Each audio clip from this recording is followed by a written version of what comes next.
Amy, let me tell you about a magical place that is so exactly designed to be enclosed space, year-round fun for the whole family that I bet you already know what I'm going to say before I even say the name. Let's say it together on 3. 1, 2, 3. Great Wolf Lodge. You got it, Amy. My kids loved Great Wolf Lodge when we went. You probably already know that it has a huge indoor water park with a wave pool, lazy river, a bunch of massive water slides. But then your pack can hit the other attractions because wait, there's more. Great Wolf Lodge has adventure-packed attractions like Magi Quest, a live-action game kids can play throughout the lodge, plus the Northern Lights Arcade. Spent some quality time there, so your kid who loves the lazy river and your kid who loves fantasy games will both have a great time. Great Wolf Lodge also offers great dining options and complimentary daily events like nightly dance parties, all under one roof. Unpack the car once and you're settled in to have fun. And with 22 lodges across the country, you're always a short drive away from adventure. We've both had such great times at Great Wolf Lodge, so bring your pack together at a lodge near you.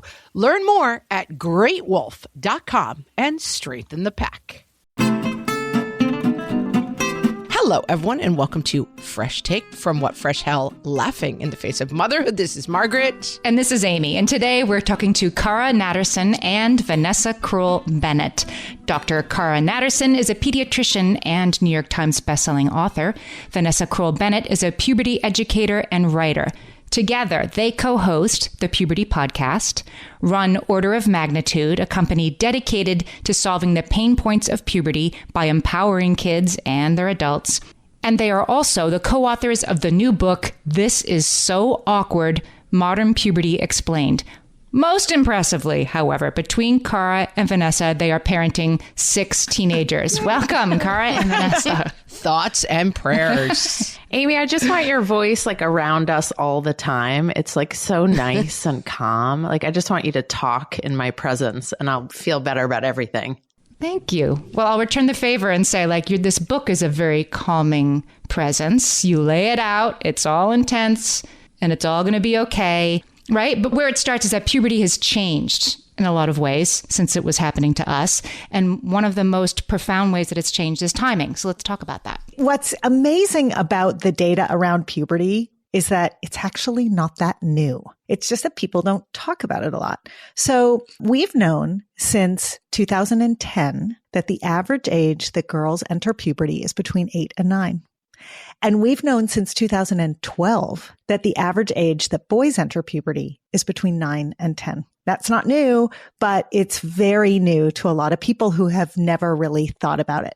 That information can feel really overwhelming. And it is very different than the timing of puberty, certainly when I was growing up. So I was a baby of the 70s and 80s, and the average age for entering puberty at that point was the same as it was post-World War II. Girls would start around 11 and boys would start around 11 and a half, and it was a very quick sprint, and you would get through it in 3, 4, 5 years, and you'd be done. Now, not only is it starting earlier, but it is not a sprint. It has stretched like taffy, and it occupies almost a decade. So we know that kids starting in 3rd or 4th grade are in puberty, and they don't finish till they're almost out of high school. So let's double click on that because I think that people think of puberty kind of like a door or a short hallway. And definitely when you say entering puberty, like when I hear entering puberty, I picture getting your period. That's what I picture kind of as the big marker of puberty, but that's not what you're talking about. And I think this idea of puberty as something that happens over time is confusing to me and other people. Yeah. I mean, what's interesting is people think of period. That's super common. They're like, oh, that's the beginning of puberty. But really, that's actually the midpoint for female puberty. And breastbudding is usually the first sign of female puberty. And that's what Cara is referring to as the onset between 8 and 9 is breastbudding. So there are now 4 years on average because the first period hasn't moved much earlier, maybe by a few months. So it's like 12 and a quarter as opposed to 12 and a half when we were going through puberty. So there are 4 years, maybe more, between when a kid is breastbudding and a kid hits the midpoint of puberty approximately with a first period. And then there's a bunch of years on the back end of growth and change and development after that. So that's what's kind of striking for people is that entry, that on-ramp is longer and the off-ramp is also long on the other end. And so it really is like, I don't want to frighten anyone, but it's like that hallway. What's the movie? The frightening The movie Shining. with Jack Oh, Nicholson? you're going to say The Shining? Yes. I think we need a better metaphor, people. The Shining hallway is not, I don't know. Yeah, we're 1 minute in. And your kid is riding their big wheel and then they'll come around the corner. So yeah, the bloody twins. Amy's like, you guys are so positive, and here I am. It's like the Shining hallway. Can I jump on and add that one of the things that's confusing about all of this, and you are not alone in your confusion, I would say the vast majority of people sit in some confusion around this. What is adding to the confusion is that the definition of puberty can either be very narrow or very broad. So the narrow definition of puberty is the path to sexual maturation. So a body going from a child's body to a body that can one day potentially be part of making a baby. And that does begin between 8 and 9, that sexual maturation. But the sort of concept of puberty as a whole is also much broader. It is all the things in your life that are impacted by the sex hormones that are making your body physically mature. And those sex hormones, estrogen, progesterone, testosterone are the big ones. Those hormones circulate not just in your body, but also in your brain. So Vanessa is exactly right that the first physical sign of puberty in a girl is breast budding, and the first physical sign of puberty in a boy is testicular or penile growth. But really, the first sign of puberty is usually a slamming door, because the moodiness that goes along with surging and falling hormones is very real. And parents of 3rd and 4th graders will often recognize that moodiness and go, wait a second, maybe my kid is in puberty. And so when we talk in our book about all the ways that puberty has changed, we talk a lot about the physical changes, but we talk a lot about the emotional and social changes as well. You talk in the book about how sort of normal is early and early is really early, what we call precocious puberty. And sometimes you say in the book, sometimes we think it's precocious puberty and no, it's really just part of the new normal.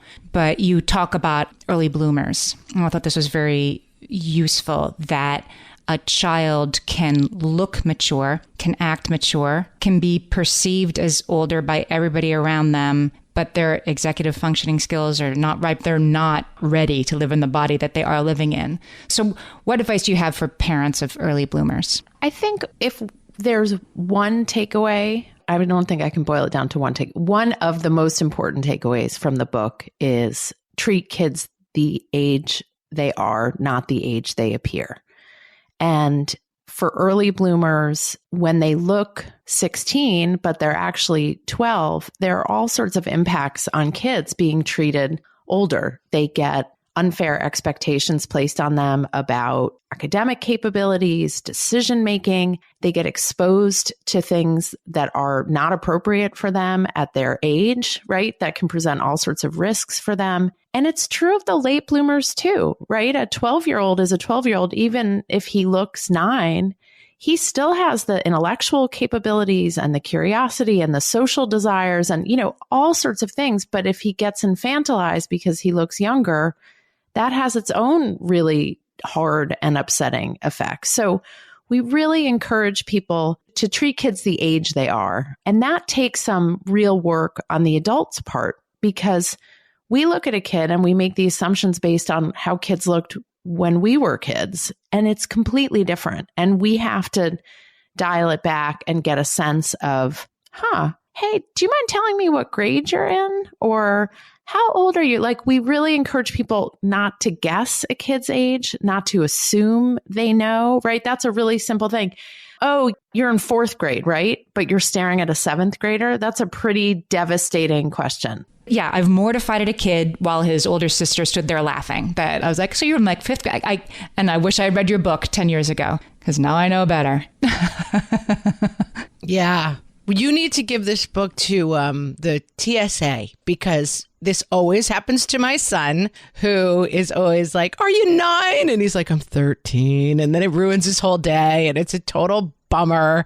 But I also think it's a little bit of a sphere of control problem, right? Like we can try to do this for ourselves and useful information for school, but a 9-year-old girl who looks 16, you don't have a ton of control because that's a problem about how mostly males are reacting to her in this space. So what do we do about this good advice when we actually are outside of a sphere of control? Yeah, and it goes beyond that because there's very good data to show that those girls in particular are at much higher risk for sexual predation. So this is actually a really, really important point. You know, the incongruity between how old you are and how old you look is hard everywhere that it's incongruous. And frankly, it's hard when it's not too. It's like puberty's tricky, right? But when you are a emotionally young female who looks physically old, you are much more ripe for the picking in terms of sexual assault and grooming and other. And so everything that we talk about in this book boils down to conversation, how to have conversations, not just with the kids in your lives. And this is not a book actually in the parenting sphere. It is not about parenting. It is about being an adult in the lives of kids.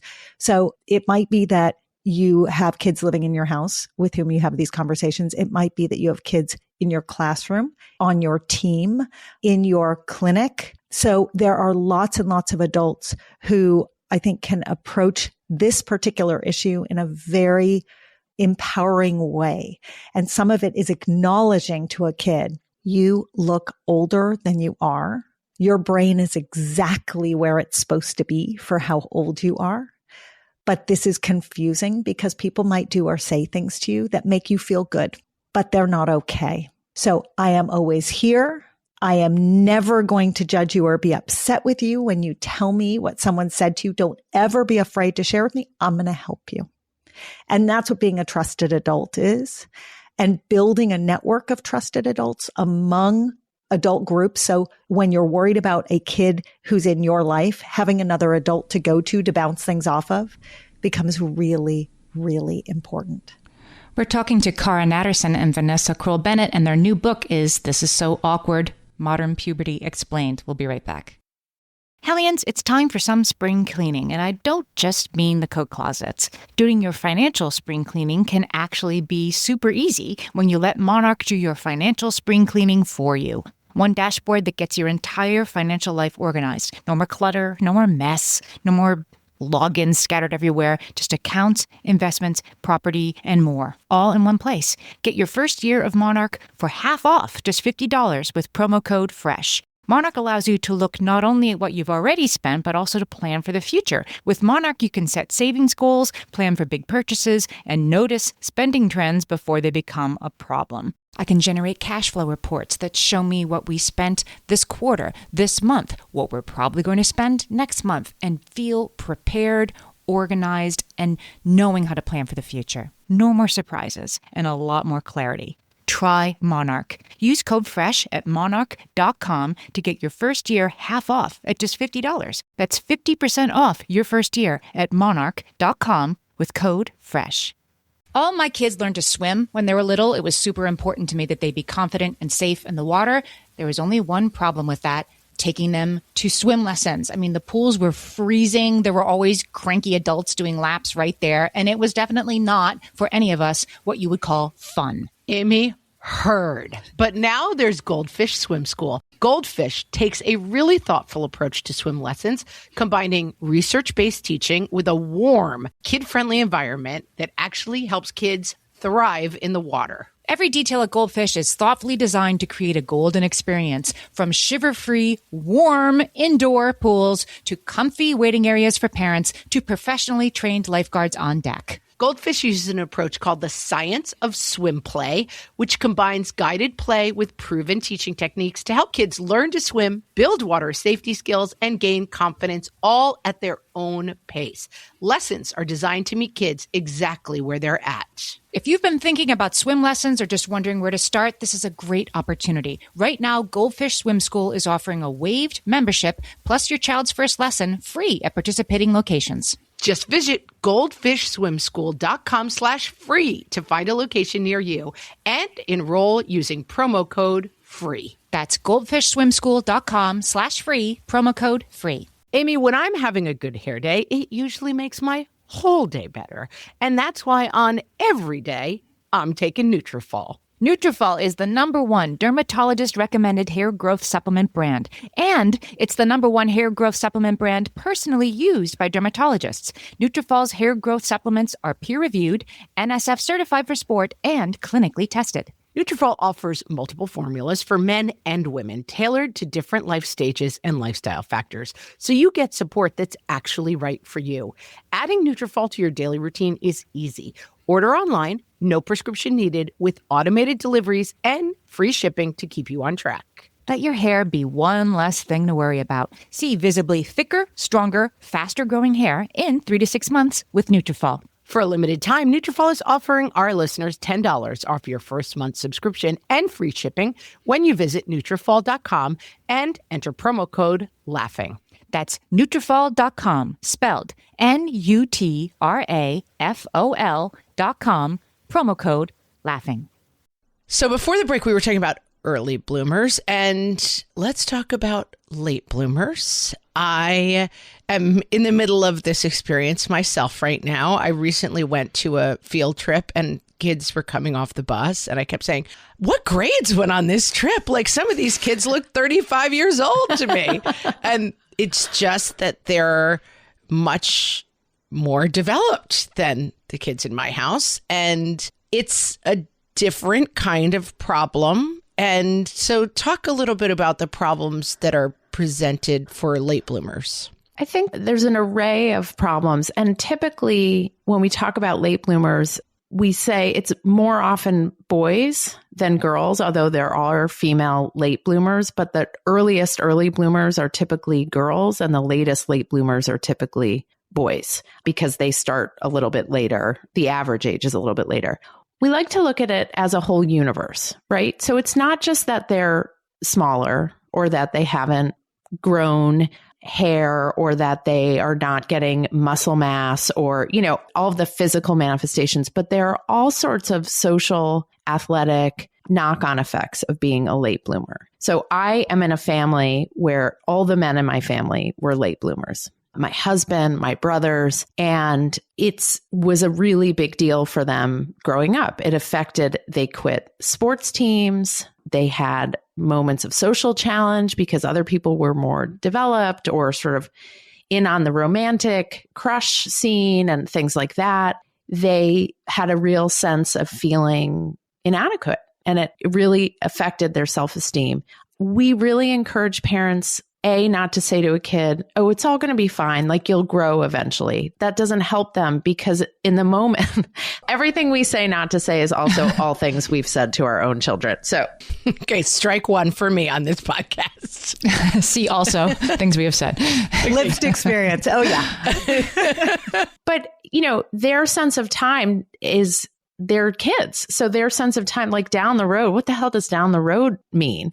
So one thing we really encourage is like, hey, how does it feel? Like, what's going on for you? Where is this affecting, right? So you hear a lot from boys about like athletics. It's harder for them to compete. They get knocked off the ball. They maybe aren't making the teams they want to make because of their size. So we encourage parents to really ask, like, what does this feel like for you instead of assuming? The other thing is that if you're wondering, go see your pediatrician. Like, even if you have a sense that everything's going to be okay and this is just how your family is and all the people in your family were late bloomers, there's no harm in going to see your pediatrician, if only to get some reassurance. And they may say, and the hard part, particularly about male late bloomers, is that, as Cara mentioned earlier, the first sign of male puberty is penile and testicular growth. But like, we're not hanging out with our middle school kids naked. Like, we don't know if there's growth. Right. They're not coming down. They're not even noticing, Mom. Right. No. I mean, they should notice because their hands are down there 99% of the time. But they're not. And really, a medical professional is trained to determine if there is growth and if there is change that, we wouldn't know or see. And nor is it our job to do that kind of exam. But a doctor, it is their job. And it's really important because there's a lot of worry that goes along with late blooming. The kids will worry that nothing's happening. The parents might worry that nothing's happening. And so the time lag between the very beginning of puberty in boys, testicular and penile growth, and seeing anything else, that can be a couple of years. And so it is actually really important for you to stop in and get a physical exam. That's why that annual checkup is so important, because a pediatrician can be reassuring and say, oh, look, actually, there is testicular growth. I mean, they won't say, oh, look, they should actually be kicking you out of the room at that point. But, just to acknowledge that there's something, or to go down a path of what if nothing is happening and what do we need to do? So I'll double down. I mean, I'm biased because I used to be in the office all the time taking care of these kids, but it really makes a big difference. I mean, the other thing, Margaret, I would say is that it's an opportunity. If you say to a kid, oh, it'll all work out in the end, fine. But it is an opportunity for them to develop other parts of themselves while they wait, right? So like if they're doing physical activity and size is an issue, maybe it's time to introduce another sport or another physical activity that doesn't rely on size. Or maybe it's time to explore some extracurriculars that are not physical, right? Like a cooking class or something like that, where it's like, as they wait it out, they're developing their interests. And we did episodes on the Puberty podcast, both with my brother, who made an entire show about being a late bloomer called Big Mouth. And it's an animated show. It is not PG. After bedtime. So I just want your audience to know it is decidedly un-PG. But extremely funny. And his whole life is based in having been a late bloomer and everything he had to cultivate in himself in response to that. And there are lots of really successful, brilliant, funny people who use that sort of discomfort of being a late bloomer into building really successful careers. So that's sometimes a nice way to point a kid towards the positive side when it's like less personal and you can point them out and look at the world and see folks like that. And I also think, and I agree, and I've had a lot of conversations with my kids of the actual reason you cannot keep up in these spheres is testosterone. You don't have enough of it yet. And I think it takes it out of like, they're good, I'm bad. And it takes it into like, these are physical developments that, first of all, my kid is a calendar year younger than a lot of the other kids in the class because of the way that people, decide to send their kids to school, which is a whole different episode. But there is like, you physically can't keep up because of things that are beyond your control. You're not trying hard enough. You're not good enough. You're bad. Yes. Although big asterisk there, which is the follow-up conversation is, and when someone tries to sell you testosterone, don't buy.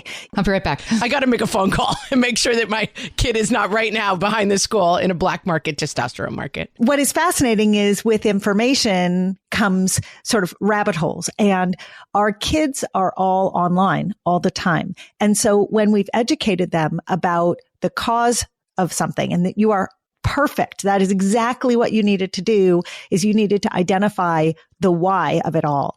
But then the follow-up is suddenly they start looking for solutions, and the solutions are not necessarily safe.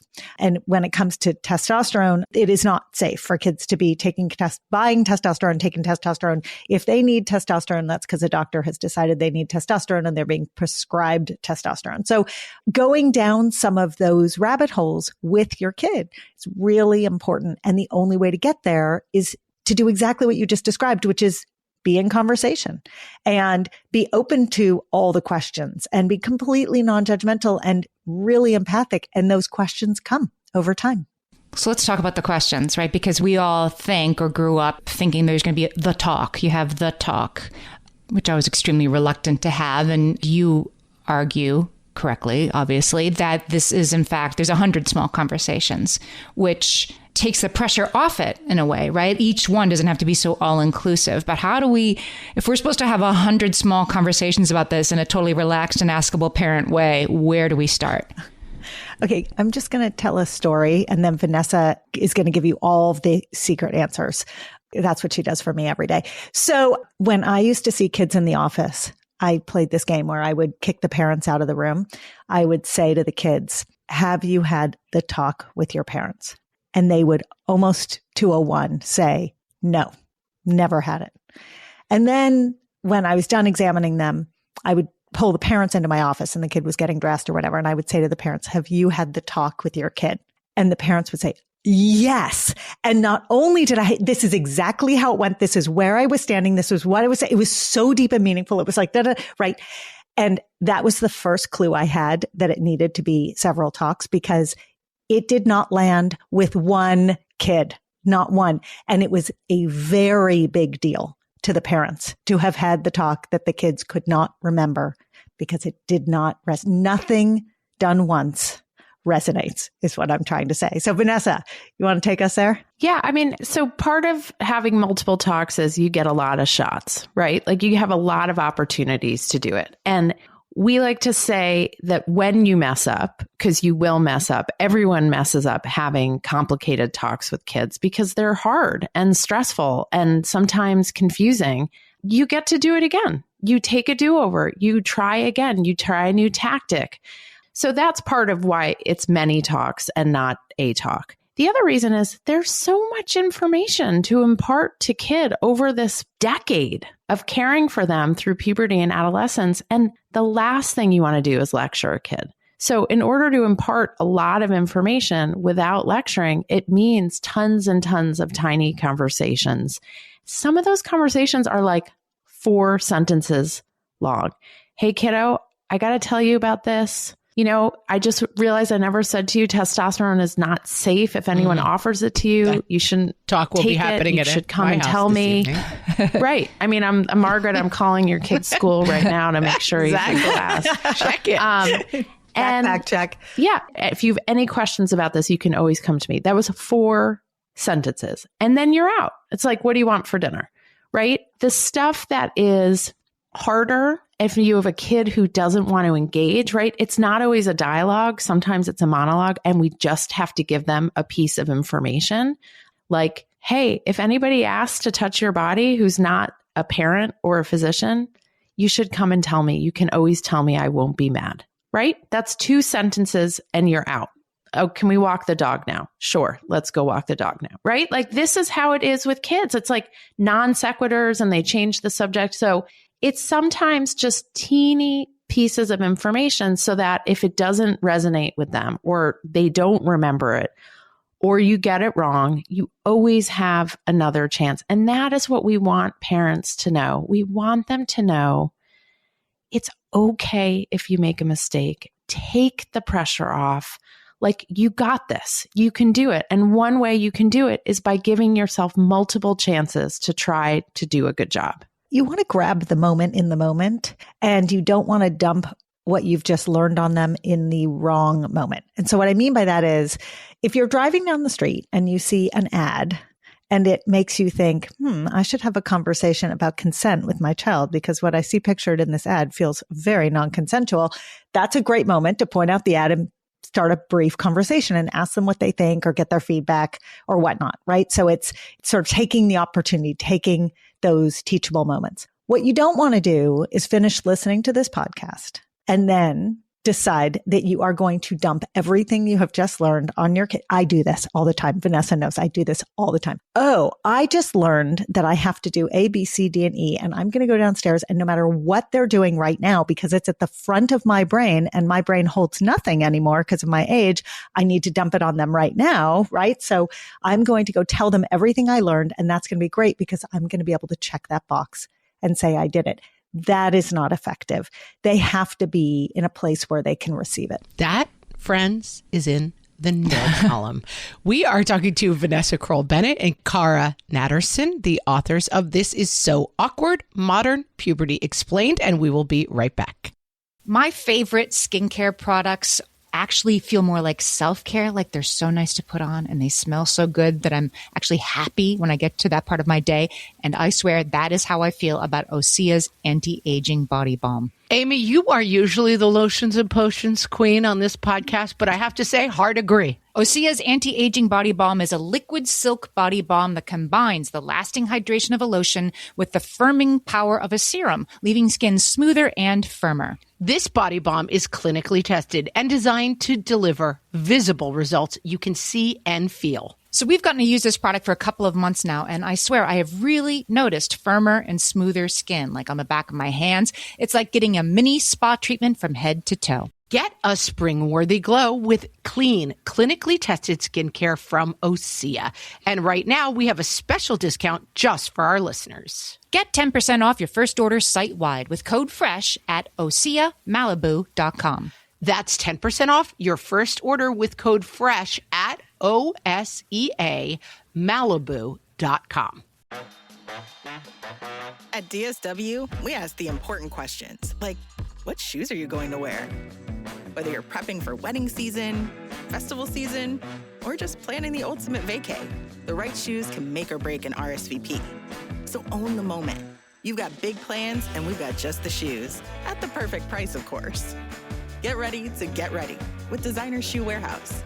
Head to your DSW store or DSW.com today and let us surprise you. One really good point that the book makes is that we shouldn't assume that our kids know things. And the example of body odor, like they might need to be walked through. You need to put the soap under the armpits and rub it around. We shouldn't assume they know that. I mean, there's no greater symbol of how you have to get really specific with kids than when you send a 12-year-old to shower and they come out smelling as bad as they did when they went into the shower. And you're like, okay, this is a sign that I am not imparting the information the way it needs to be imparted. So in one of our houses, that conversation might have sounded like, hey, I'm wondering, did you use soap in the shower? Oh, no. Okay, you need to use soap. Oh, okay, next time. No, you're going to get back in the shower now and use soap under your arms, right? Like you have. They also sometimes lie, right, Vanessa? And then I say, can you stick your nose in your armpit and tell me that again? So we make assumptions because kids are really good at seeming like they've got it under control and they're like really sophisticated and they're throwing around jargon, or they spend 20 minutes doing their hair, but they didn't actually use soap on their body, right? It's like there's this weird incongruity. So we like to encourage people to like figure out where kids are before they start in on a topic. I mean, pornography is a really interesting one because kids have heard the word, but they don't necessarily know what it means. And so that's one where you kind of have to start with like, have you ever heard the word pornography? And then you have an idea. And if they say, oh, yes, I know exactly what that is, then the next question is, oh, can you tell me what it means? And like 90% of the time, they're like, I don't know. I just know it's something not good. And that's as far as they get. And that's true of like so many topics around puberty and adolescence where kids feel like they're supposed to know and they put up a good front, but they actually don't have reliable information. And that's where we need to, that's our starting point, figuring that out. And I think in talking about things like pornography, sometimes we have conversations and it feels like, well, everything's so different and our kids and everything is completely changed. And I'm often kind of like, meh, I think a lot of the stuff is still actually the same.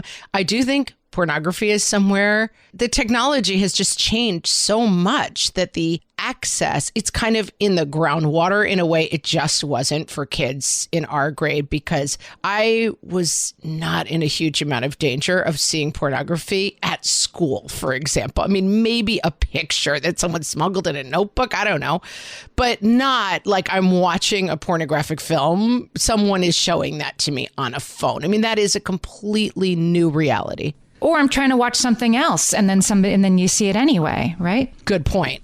Right. Or I'm trying to look at something, and that's right. The whole issue of being ready for the internet. I remember having very young kids and they were watching like a cartoon of, you know, like a Roadrunner-y type cartoon. And they were sitting around Google and they were like, being blown up with bombs. And they went to type it in and I was like, like grabbing it away from them, because it's like they're thinking in the cartoon sense and suddenly they're about to hit a very different world. And that's another sphere of control thing in puberty that is so challenging, I think, for parents. You know, the porn issue is talked about a lot and should be, because it's not even about device ownership and when you give your kids a phone anymore. It's about access to different platforms and having login on a social media platform, being on platforms like YouTube, which is social media, right? All of these platforms are very easy delivery devices for imagery that kids aren't ready for. And the difference between porn when we were growing up and now is there are two sort of big notable differences. One is, as you've described, the accessibility. And it's not just the random kid who is finding the pornography and then sharing it with other kids. It's the very intentional adult who's designing the program to try to get the porn to be one click away, but also the content of the porn. So this is not static imagery, and it's violent and aggressive and misogynistic when it's free. And, you know, there are lots of people who talk about all different kinds of porn, but at the end of the day, the porn that a 10-year-old is stumbling upon, and 15% of all 10-year-olds have acknowledged stumbling on porn. It's 50% when they hit 12. So if you haven't had the conversation by 12, we'll never tell you you're too late to a conversation. We'll just very strongly encourage it, because we're looking at 50% of 12-year-olds who say, yes, I've seen it. You know, if someone is writing the sexual narrative of your kid's life for them, boy, you really want to know about that and understand it and talk about it with your kid. That is the bottom line. That is the least judgmental way to approach porn, which is just, I want you to be able to write this story for yourself. I don't want someone telling you how it's supposed to look. And so that's my issue with porn. Easy.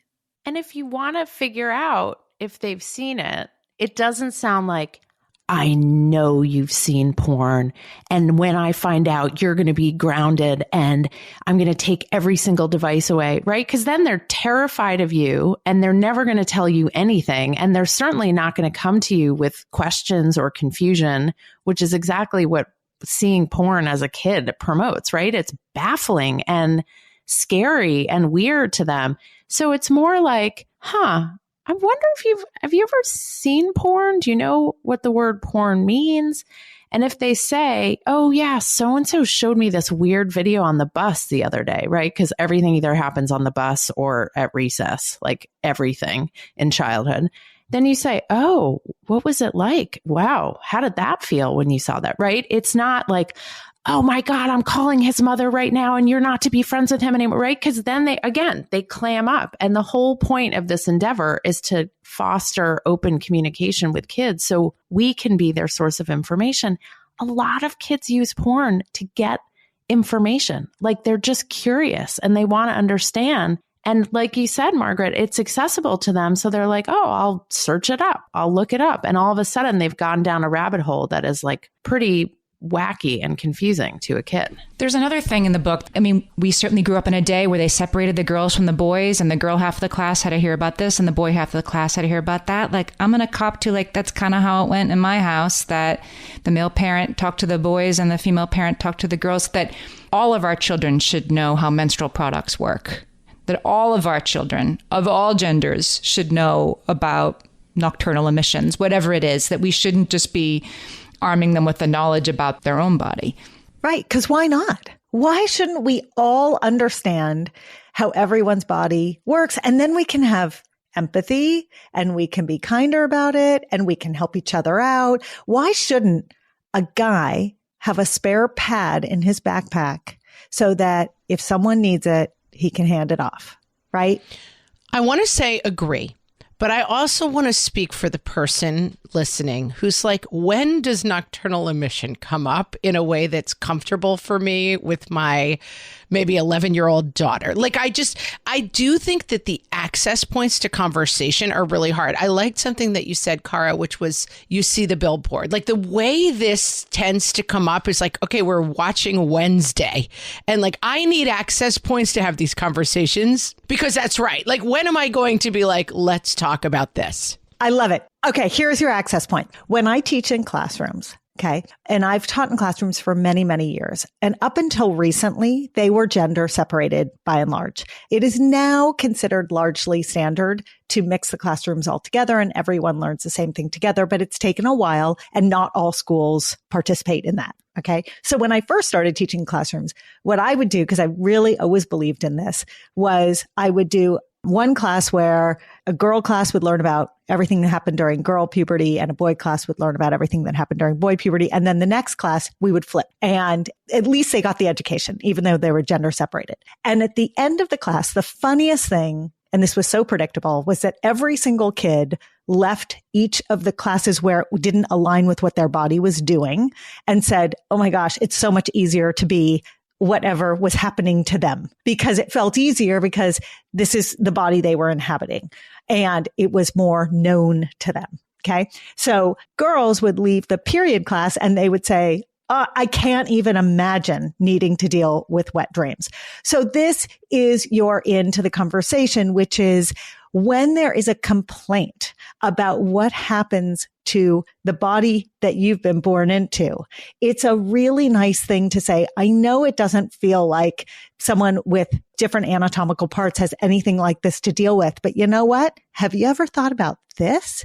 Have you ever thought about instead of a period, you wake up in the morning and you've had a wet dream? And I'll tell you, that is an incredible opener to conversation because they have not thought about it, actually. They generally have not. And our society does this weird thing where it's like girls' puberty, it sucks, right? Everything about it is terrible, and periods and this and that, and poor girls. And boys, everything's a joke, right? In our society, everything about boys' puberty. So it gives boys very little opportunity to ask serious questions about what's happening with their bodies and to have conversations about how they're feeling about it all, because it's all just supposed to be a joke and it's a punchline to everything. And with girls, it's like, oh, everything's a bummer. Why am I going through this process where everything's a bummer? But, you know, I inhabit a female body and it's not all a bummer. Some of it's awesome and super fun and cool.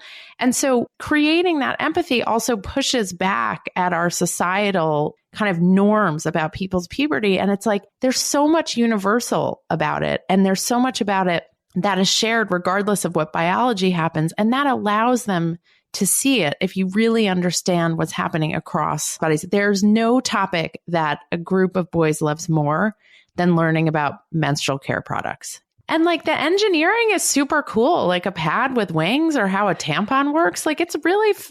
Yeah, put a tampon in a water bottle and I mean, you've got them for days. They are fascinated. I might say your mileage may vary. I wouldn't just whip this out at the dinner table tonight. You guys are pretty deep in this world. I'm just maybe advising our listeners, take this with a slight grain of salt. Don't try it at the dinner table. I mean, one of us might have run a private puberty workshop for her sons. I mean, you're in it. You're in the life. I love that for you. But I just want to just give our listeners, like, I'm not sure this is what you want to do at the birthday party. I know. I'm sure I know. that's right. Our children are moving in with you, Margaret. They've had enough of us.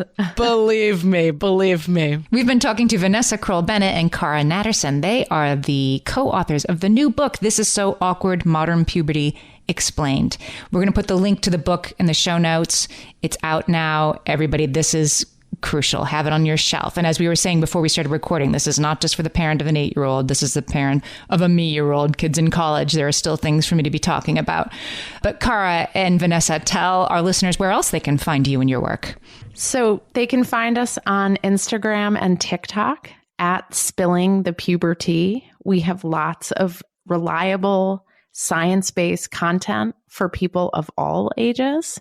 We want people who are on these platforms to actually get good information that's based in science. So they can find us there. They can also find us at the Puberty Podcast, anywhere they get their podcasts. This was such a fun conversation and a useful conversation. Our favorite kind. Thanks so much for talking to us today. Thanks, Vanessa. Thanks, Cara. Thank you. Thank you.